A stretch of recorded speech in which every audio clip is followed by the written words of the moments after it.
Yo, fine scouts and intrepid internet travelers, welcome to my channel. I'm Josh, your Binge Buffoon, if you will have me. Today, I'm going to be reacting to the first official trailer for Loki Season 2.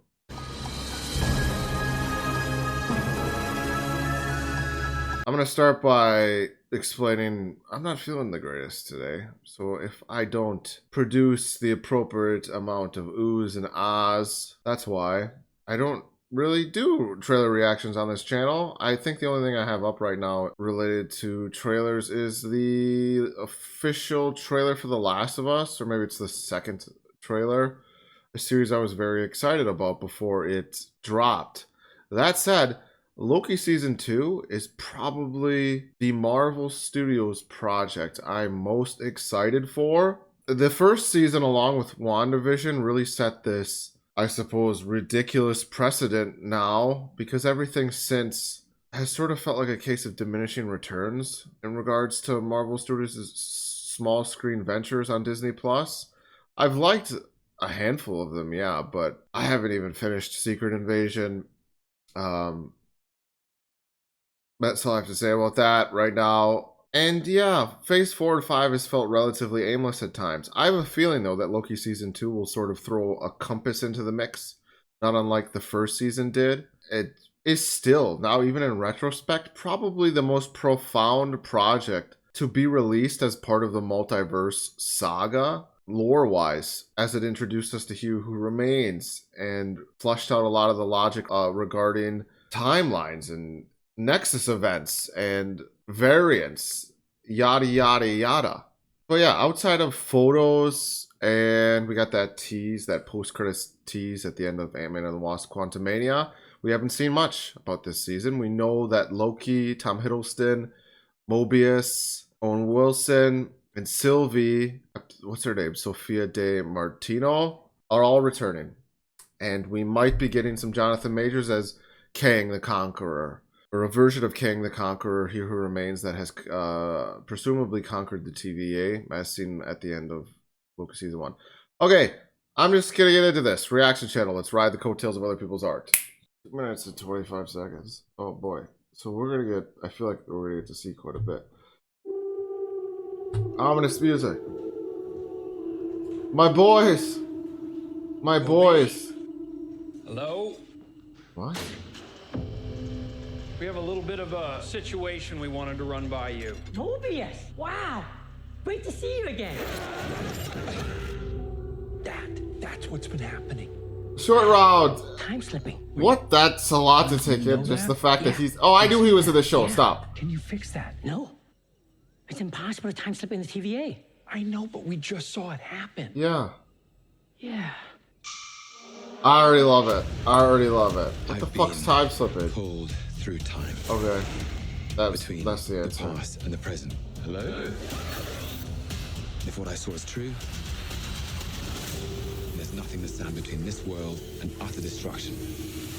Only one way to find out. Little good old-fashioned leg work. Listen, we have different styles. You're a man of action, which is fine. Yeah.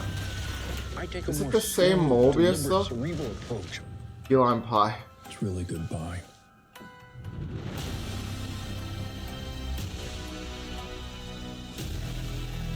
It's up to us to save this place. Is this cracked? Classic. Duct tape on the space helmet. We're playing God. Yeah, well, you were fine with that in Season 1. Oh, well, that's true, too.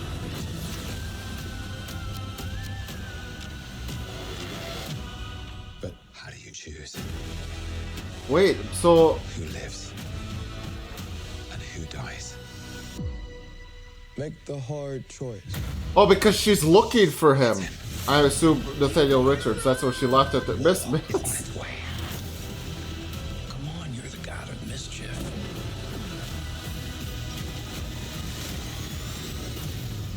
Always have been. Always will be. Even though you were a bit of a softie in Season 1, but yeah. A little over the top, don't you think? I thought it was spot on. I love it. Multiple Lokis, I love it. Oh, no, that was an illusion.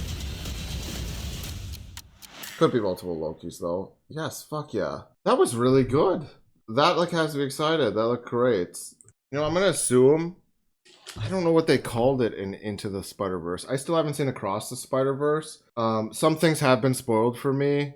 Without getting into it, that this movie more or less connects itself to the MCU we're familiar with, the MCU that Loki's a part of.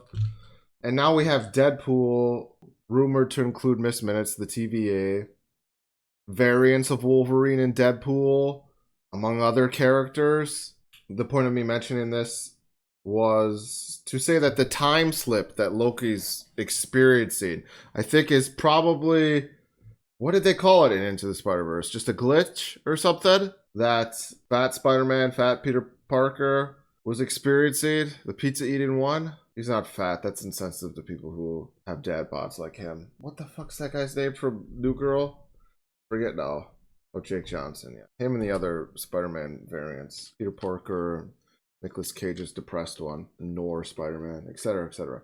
But yeah, this trailer looked incredible. And I think it's going to be this series that sort of helps things to coalesce. All of the terms that we know, all the things we know that are happening, all these other movies that seemingly take place in another universe, but are actually part of the same wider universe, like you know, the Sony movies, Deadpool, and the rest of the Fox franchise. We have Madam Web coming out. Not that they're going to be concerned with that. I mean, who really? I'm not going to say who cares about Madam Web, but Sony on its own, even though they're technically Marvel, you know, they're not associated with Marvel Studios in the way that Tom Holland's led franchise is. Just doesn't seem to be as inspired, but I'll give them the benefit of the doubt. But this trailer, it sort of had that same quirky and charming thing that the first season of Loki had. You know, it's odd, but it effably works with alongside that mysterious and reality bending stakes, which is surprising to me. The cinematography seems slightly different, but we have new directors this season. What are their names? I gotta look up their names. I know that Kate Huron did season 1, but she left, which always makes you nervous when someone who had this vision of what a series or franchise was gonna be takes off, and then it gets handed over to Justin Benson and Aaron Moorhead. They did Moon Knight, and Moon Knight had promise. But, I don't know. I'm not going to judge Moon Knight right now. The way it ended just seemed so haphazard and rushed. The same that which can be said about a lot of the Disney Plus Marvel shows. Well, hopefully there's a seamless transition here. Seamless in that it picks up where season 1 left off, not only in regards to plot and narrative and stuff, but tone. All the main players are coming back. Ravonna Renslayer, Hunter B-15, Mobius and Loki, Miss Minutes. I think I even saw Eugene in this trailer. I'm really curious to see what Loki and Mobius' dynamic was like, because we really got to see them bond. It was an epic bromance of sorts in season 1. And then at the end of season 1, Sylvie stabbed He Who Remains, which was like hitting the reset button on the multiversal war. Because that Citadel at the end of the time, and the TVA takes place outside of time, right? So if you kill He Who Remains, and the TVA no longer can fulfill its purpose of staving off all the other variants and all the other timelines, the multiversal war restarts. And I think that's what we're seeing in the other projects. We're seeing that in a linear fashion. But I think in regards to the stuff that takes place in the TVA, or even this series, Loki Season 2, it takes place outside of that. It takes place during, after, and before all of that. And that makes it so interesting, right? It's very everything, everywhere, all at once, which is ironic because we have K Quad in this, who's incredible, and I think he plays whoever, I don't even know what his character is. He works at the TVA. I love that he's in this show. I love him. His Oscar was well earned and deserved. What else do I want to say? Yeah, the finale of season 1. So I guess the big question revolving around this season or going into this season is Mobius the same guy? Is it the same TVA? Because I think there's a few options, right? It could be the same TVA. Given that the TVA exists outside of time, it probably is the same TVA. There can't be multiple TVAs. If it exists outside of time, you're not going to be able to create a new one in the same way you would other organizations, right? You could conquer it and wipe everyone's memory, which is what I think happened. Mobius got his mind wiped and decided he liked to style his hair differently. But then Loki and Mobius are sort of talking to each other in this trailer as if Mobius has regained his memories. Or maybe Loki has just described it to him. And these conversations we have talking about the difference in their approaches is just later on in the season. Sylvie working at McDonald's. I knew about that just because of leaked set photos. I thought maybe she'd be working at McDonald's because after she fulfilled her life's purpose of killing Who Remains and taking back her free will, or whatever you want to call it, maybe she just decided, well, what now? I guess I'm just going to live a simple life and work at McDonald's. But she seems confused in this trailer, as if she doesn't remember any of it. Or it could be a different Sylvie. You never know. If Tom Hiddleston has a bunch of different variants, why would Sophia De Martino? I know a lot of people, I didn't necessarily think it was a problem, but because Tom Hiddleston is such an endearing actor, and we loved the character arc that Loki experienced over the course of 4 phases before dying at the beginning of Infinity War, how he became this nice guy, for lack of a better term or label. He becomes that character again in season 1 of Loki. He's very nice, almost surprisingly so, in a way that I think negates the loss of the original Loki being the one that we've watched for years and years and years. It'll be interesting given the final lines in this trailer where he says, I'm the God of Mischief, always have been, always will be. If they do sort of revert him back to this villainous character, I wouldn't mind that. If this interaction with this variant of Kang, this variant of Nathaniel Richards, I keep saying Nathaniel Richards, given what I know about the comics, who they're portrayed here is going to be Victor Timely, which is like an oddball. A variant of Nathaniel Richards that goes back in time, the early 20th century, I think in Wisconsin, which is coincidentally, that's where I live. I think his time there results in the creation of Culver's, which is a fantastic fast food chain we have around here.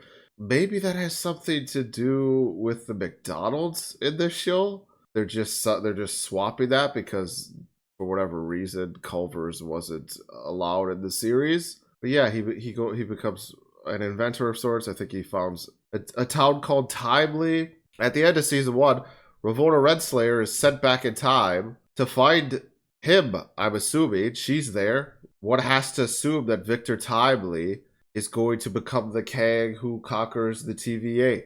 It's hard to know. I mean, it's going to be an adventure. I'm really looking forward to this. This is exciting. I'm excited.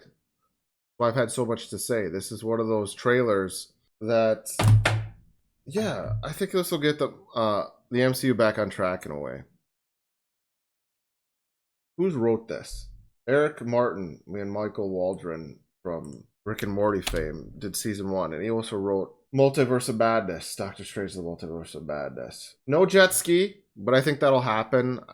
There were leaked photos of Loki at a jet ski dealership. I think we even got a shot of that in this trailer. Yeah, we could do so much could be done in this season. It even looked like we were going to revisit some moments from season 1 because we see Loki with that collar like he had when he was initially captured by the TVA, or that could just be after the cliffhanger of season 1 and he's detained again and has to explain himself to Mobius. I suppose it's also vaguely surprising that Jonathan Majors was in this trailer, even though we're just rehashing that moment at the end of Quantumania. He does get a line here, but I think I read or heard something that he was going to get cut from this season. Regarding his legal situation and the drama surrounding that, I don't presume to know innocence or guilt, neither should anyone else, really. I'm curious to see how much he will be in this season. Hopefully, look, if he filmed the stuff and it needs to be a part of the show in order for the narrative to make sense, just leave it. Yeah. I guess they could have also reshot stuff with another King, but I think Marvel Studios and Disney is holding off to see what happens with Jonathan Majors before they recast the role, if that's what they end up doing. And yeah, I'm just excited for this. October 6th is only 2 months away. That date seemed further away in my head. Oh well. Yeah, that's all I have for this one. Big love to everyone who was bold enough to join me Let me know your thoughts in the comments. Try me off this platform if you must. Otherwise, like, subscribe. Dislike for cathartic reasons. Drink water. Stay young. And remember, don't be an idiot. Be a buffoon. Peace.